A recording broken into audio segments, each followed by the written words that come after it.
have thought that Richard Herring would be saving men's lives around the world? Ladies and gentlemen, he's here. He's Richard Herring. Yay! Oh, no, I need to do a proper introduction. I first heard this man on the radio and I thought he was very, very funny. And then I saw this man on television and I thought he was very, very funny. And still to this day, I enjoy his work. I think he's very, very funny and I also like his voice. Mr. Richard Herring. That's good. That's a good one. Thank you very much. It's true, though. It's true. I love your voice. That's nice of you. I'm not sure about it myself. Oh, it's lovely. Oh, no, it suits you. Okay, good. All right. It's definitely Richard Herring's voice. How are you? Yeah, pretty good, thank you, yeah. What's going on? Well, we were just chatting off air. Yeah. And I said, what's all the big news? I don't know if you want to say that on the air or not. I don't. There's not much you keep quiet.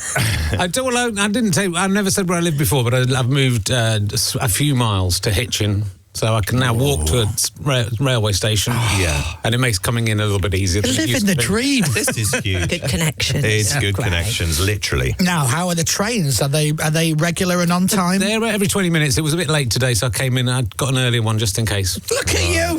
He's got and it then down. Got to spend my saved 10 minutes I've got to spend in the lobby downstairs. Sorry about that.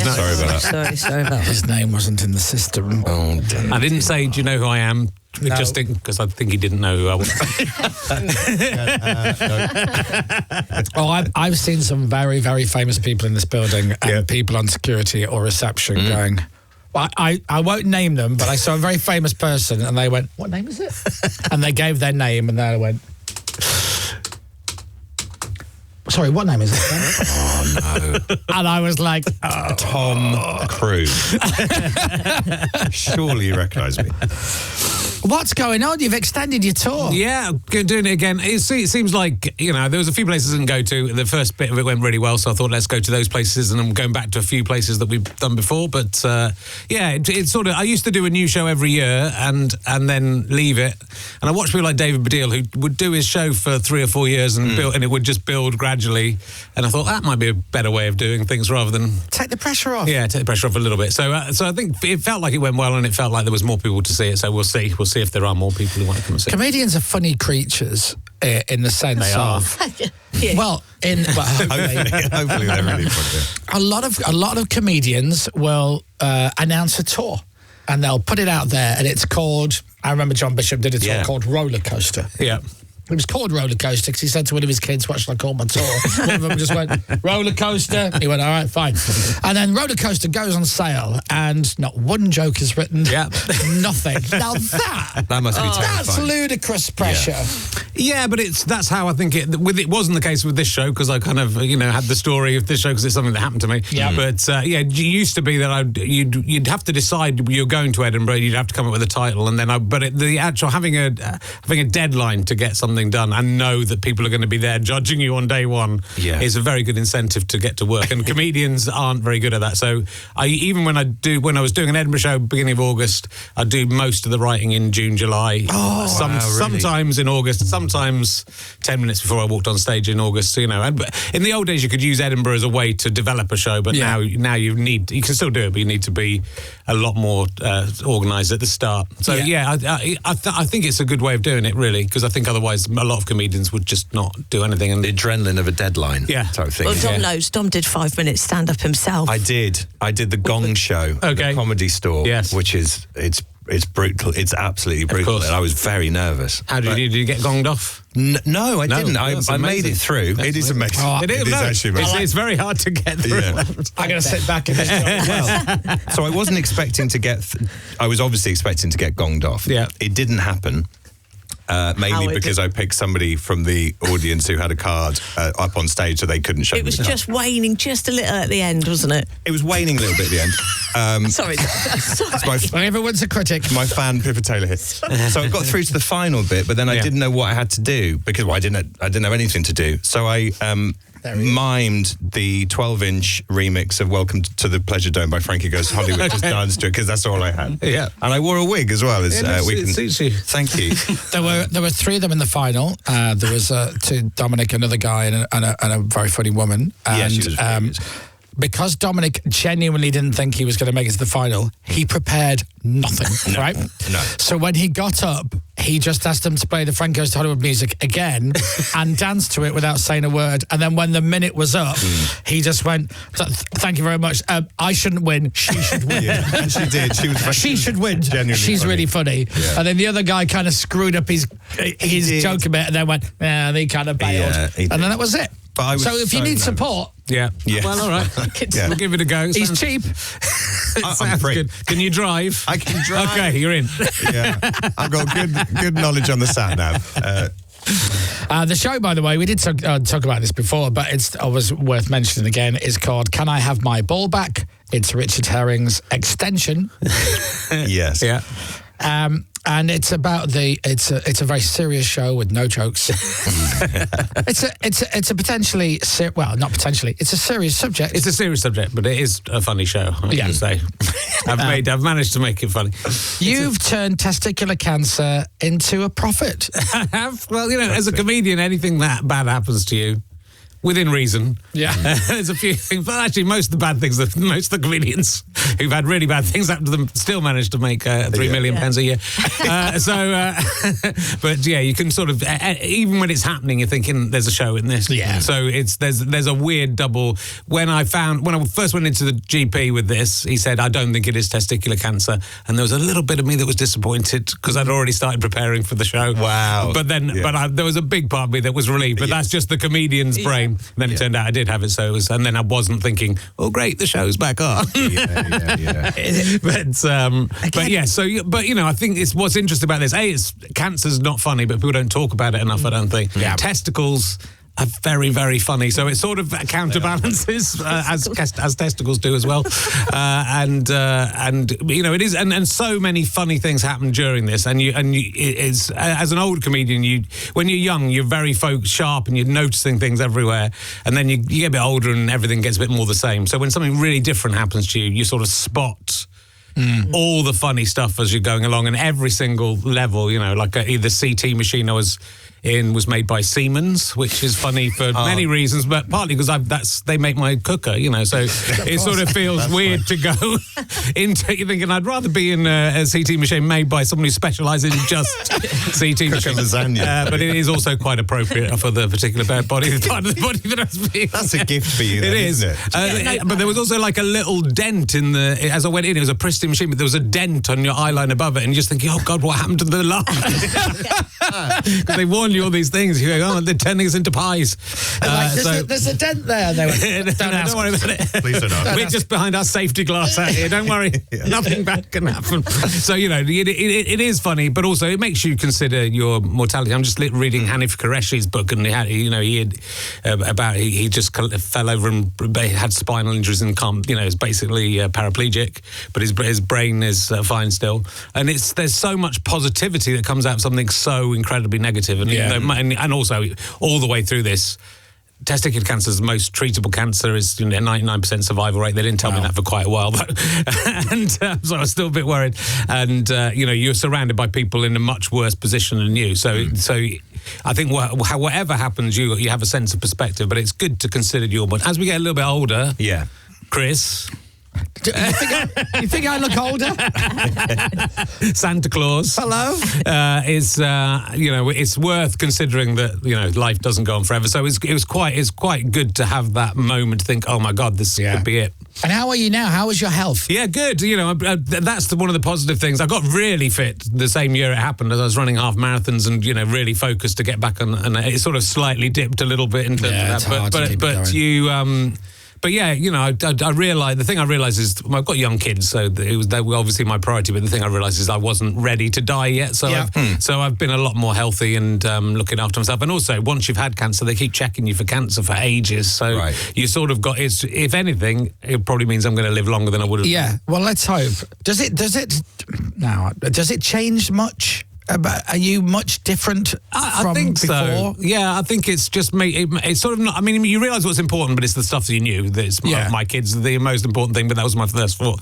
But I think if you sort of realise, life is short, and so it's the things that aren't important. So I only do things that I want to do, which must have meant I wanted to come into this show. Wow. St Albans isn't selling.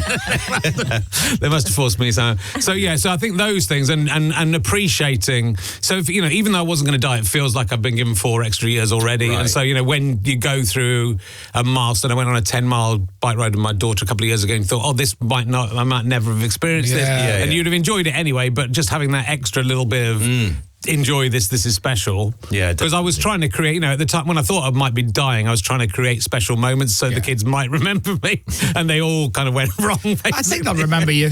Well, but my son was 2.5 or 3 at the time, so that the idea, and it became I was sort of worried about my kids, but immediately thinking, oh no, it's not fair. After all the work I've put into these kids, they're not even gonna. Someone else will be swanning in, and some sort of mustachioed chancer in cowboy boots will be helping himself to the fine malt whiskey I've been saving for a special occasion that never came.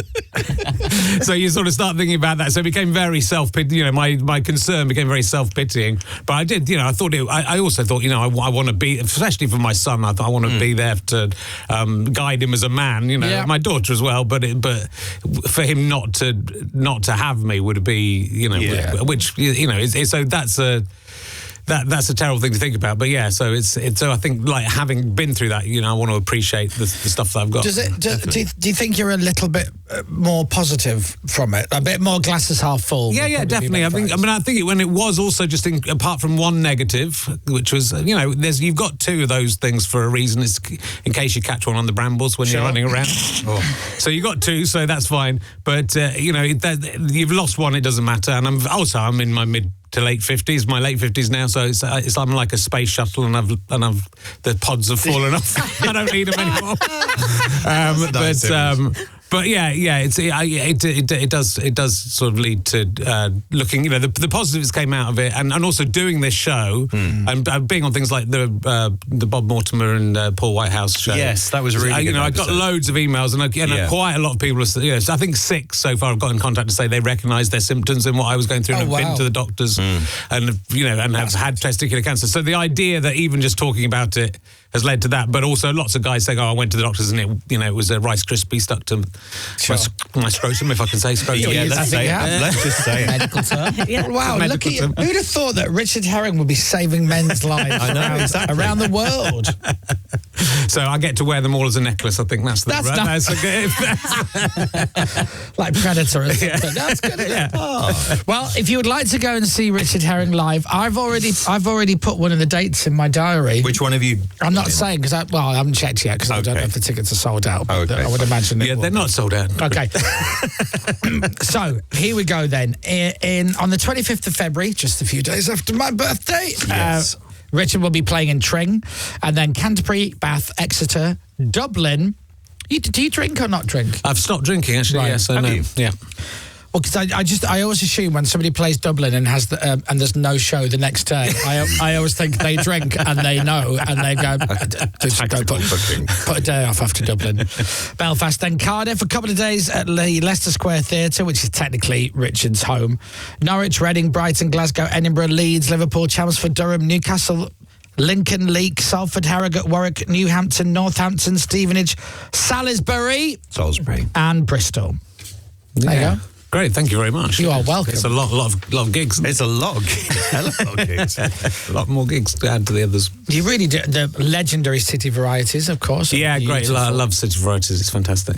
I've never been to the theatre in Tring. I didn't know that. I didn't. No, I don't think I've been to that one. I've played Tring quite a lot, but I don't think. Maybe it's the same theatre, but I think there might actually be a couple of theatres in Tring. But I don't recognise the name of that one unless they've changed the name. So I think that might be my first. They have come a long way, haven't they? It's not just a stuffed animal museum, is it? In Tring? It's the most. Is it inward? Yes, the furthest point. Now, away. Is that right? The furthest point away from the coast. Anywhere you can get in England, apparently. Really? Inland. It's the most inland part of Britain. Yeah, exactly. You can have that. Okay, I'll tell them when I get there. Who are your? I always think that your Jerry Seinfeld-esque, and the fact that, you know, Jerry's show that he did where he likes hanging out with comedians. Yeah.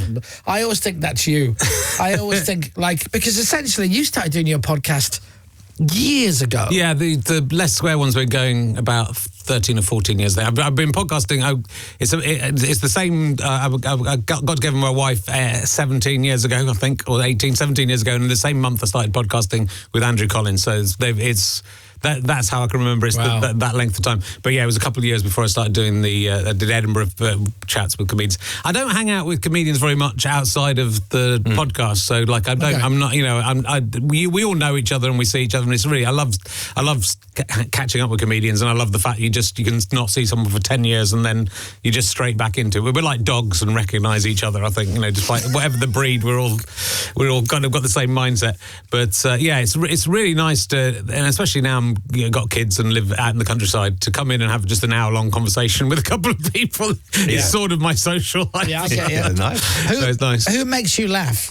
Oh, I mean, loads of people. I mean, I think David Mitchell and Greg Davis and Bob Mortimer are the people on the show that I have the most fun with when they come on. I always look forward to talking to them. I've got John Cairns coming on soon, and I really love. There's lots of people you just sort of click with, and you know, you just think, oh, it might be fun to do something with you, but then you move on, and they're doing other stuff. But there's loads of people. There's younger comedians you meet. I think, oh, that, you know, there's some sensibility there. Sometimes it's harder. You interview a lot of people, and sometimes it's harder to get the rapport going. Yeah. Or sometimes just it's like pulling teeth. Yeah. So, but mainly it works. I think because it's in front of an audience as well, and it's mainly comedians. It's not exclusively comedians. That raises everyone's game a little bit because they want to be funny. But also it's such a lovely audience I get that I think it allows people to be serious if they want to as well, and open up a little bit as well. Yeah. It's a great podcast. Everybody should listen to it. There's some amazing episodes in there. Some amazing episodes, and sometimes the best bits of the podcast a bit before the guest comes out. It's just you being you. But I look forward to the one with Dominic Byrne on talking about his comedy career. Yes, thank you. Yeah, absolutely. Always here. And I can drive. We can do a 5-minute. Yeah, being like, thanks for listening, everyone. Thanks for watching. Sorry, I forgot. We got one more guest. Dominic Byrne. How's your career going? Well, that's great. Bye-bye. Yeah, bye-bye now.